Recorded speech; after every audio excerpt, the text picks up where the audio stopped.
Looking to find out how to keep your leg height and your extensions and kicks improving week after week, month after month? Well, this video is going to show you how. Stay tuned.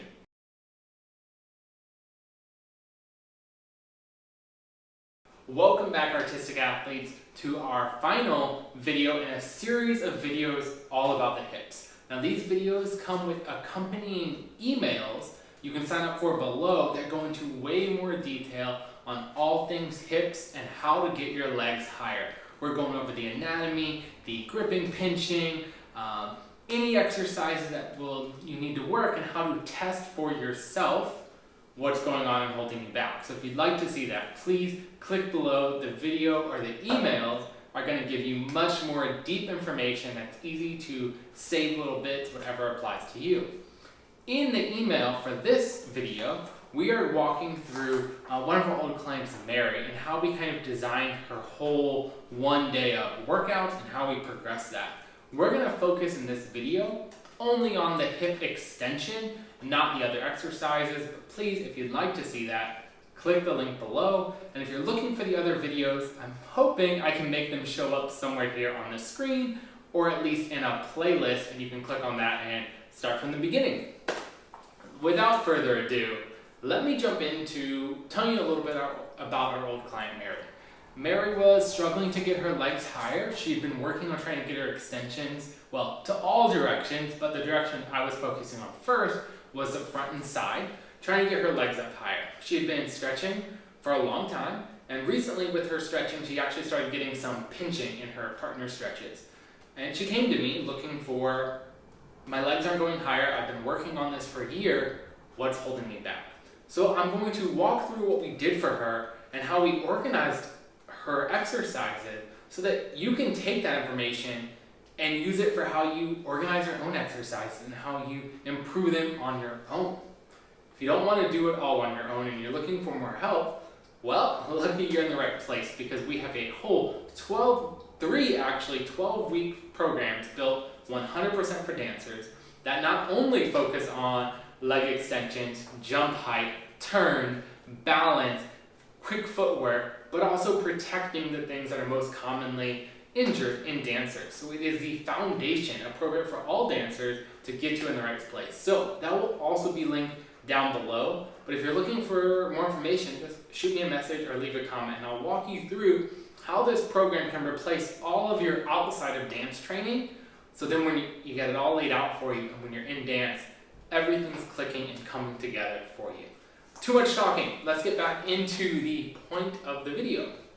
So number one, what we want to do, we find out what she's working on. So we know she is trying to get higher and she's done a lot of stretching.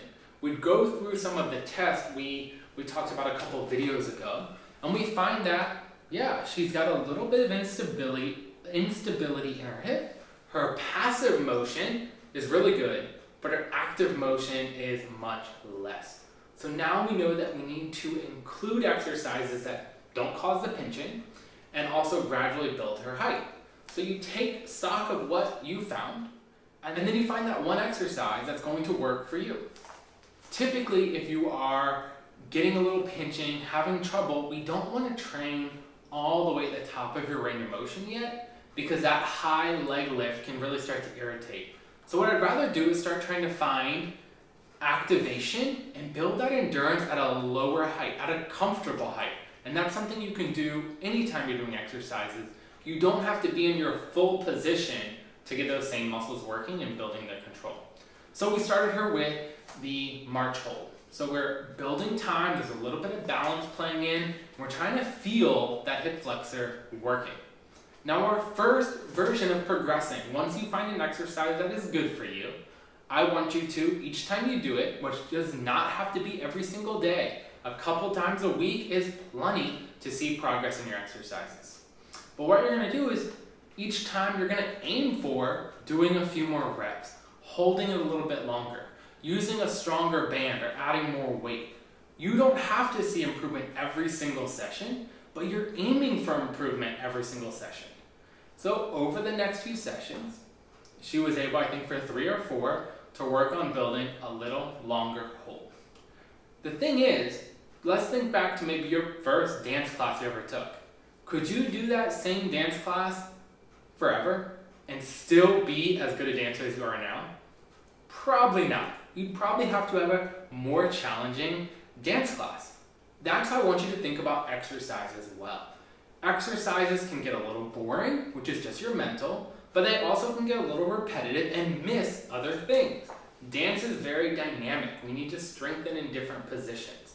That doesn't mean do a random exercise every single time you exercise, but it means making smart progressions and kind of keeping moving. So it's not keeping your body guessing, it's keeping your body progressing. Okay, that is what we're looking for. Exercise that gradually get harder, and then you keep differing them over time, so they're always giving you improvement. They're always helping you get better. All right, so you've got that hold. You've worked on it for 3 or 4 weeks, or whatever exercise works for you, and then it's time to take that exercise one logical step further. So after we built that endurance for Mary in that kind of holding position, we're going to keep focusing on endurance, but we're going to allow her to go a little higher. So we did this exercise for her with this ball on the wall. Mary was young and we had a big ball. So we could use a ball that did not require her to be at the top of her motion. You might have to modify an exercise like this if that is too high for you. But now we're getting to work a little higher, a straight leg, so it's a little more demanding on the rest of the leg, and she's still working that endurance and working her flexibility. We did the same thing with her. For another 3 to 4 sessions, she was working on building up holds and reps in this exercise, or even trying to use a smaller ball to increase that motion only to what is comfortable for her hips. So you have your one version of progression, then you change your exercise. Then, the next week, we're now going to start working on the top of her motion. So then we went into, she's sitting, and she's actually lifting as high as she's comfortable with. So we're getting her max height, but we didn't do holds at first. So now that we're working higher motion, we take down the endurance demand. She doesn't have to hold it as long. So you can see how the progression can go longer holds, higher position, but as we make one thing harder, we might make another thing easier. Nothing too complex to think about. It's just a way that you can build these exercises and you don't have to do them all at the same time. You find the one that feels good to you, and as you feel even better and it gets easy, you move on to the next. So she was feeling good. We were able to do these lift-offs. We started in parallel. We didn't do a hold at first, but she's holding her body well and she's improving that height. After that, we wanted to get her whole body having to work together a little bit more. So we took her into this position where she's kneeling. It's not quite as hard as standing on the ground. You have a little bit more stability with your feet, but it's also a little harder because your leg is starting from a slightly higher position. So we started to do actual leg lifts in this position, working on balance, stability, and control, building her full range of motion, even, which we don't show, starting to add turnout after she practiced this movement for a few sessions. So hopefully that progression, something we do in our New Season New Heights program, these type of progressions for every exercise, for your balance, for your core, for your hip flexor, for your ankle work, we build these kind of progressions in. And if you can organize your workouts, if you want to do it yourself, kind of like this, pick a good exercise, don't get overwhelmed by how many exercises there are out there. I'm to blame. I share tons of exercises on Instagram, YouTube, and in our emails. Instead, you find the 1 or 2 that align with your goal, focus on them, progress them, build them, and then see how could this exercise be a little harder, or what is another exercise that makes me do something different, a little different, but I'm still getting the hip flexion movement. And if you're looking to see this apply to the glutes or other exercises, how we put it together in a single workout, like I said, we will lay that out for you in this email series below. Plus, you're getting all the other emails for all about your hips.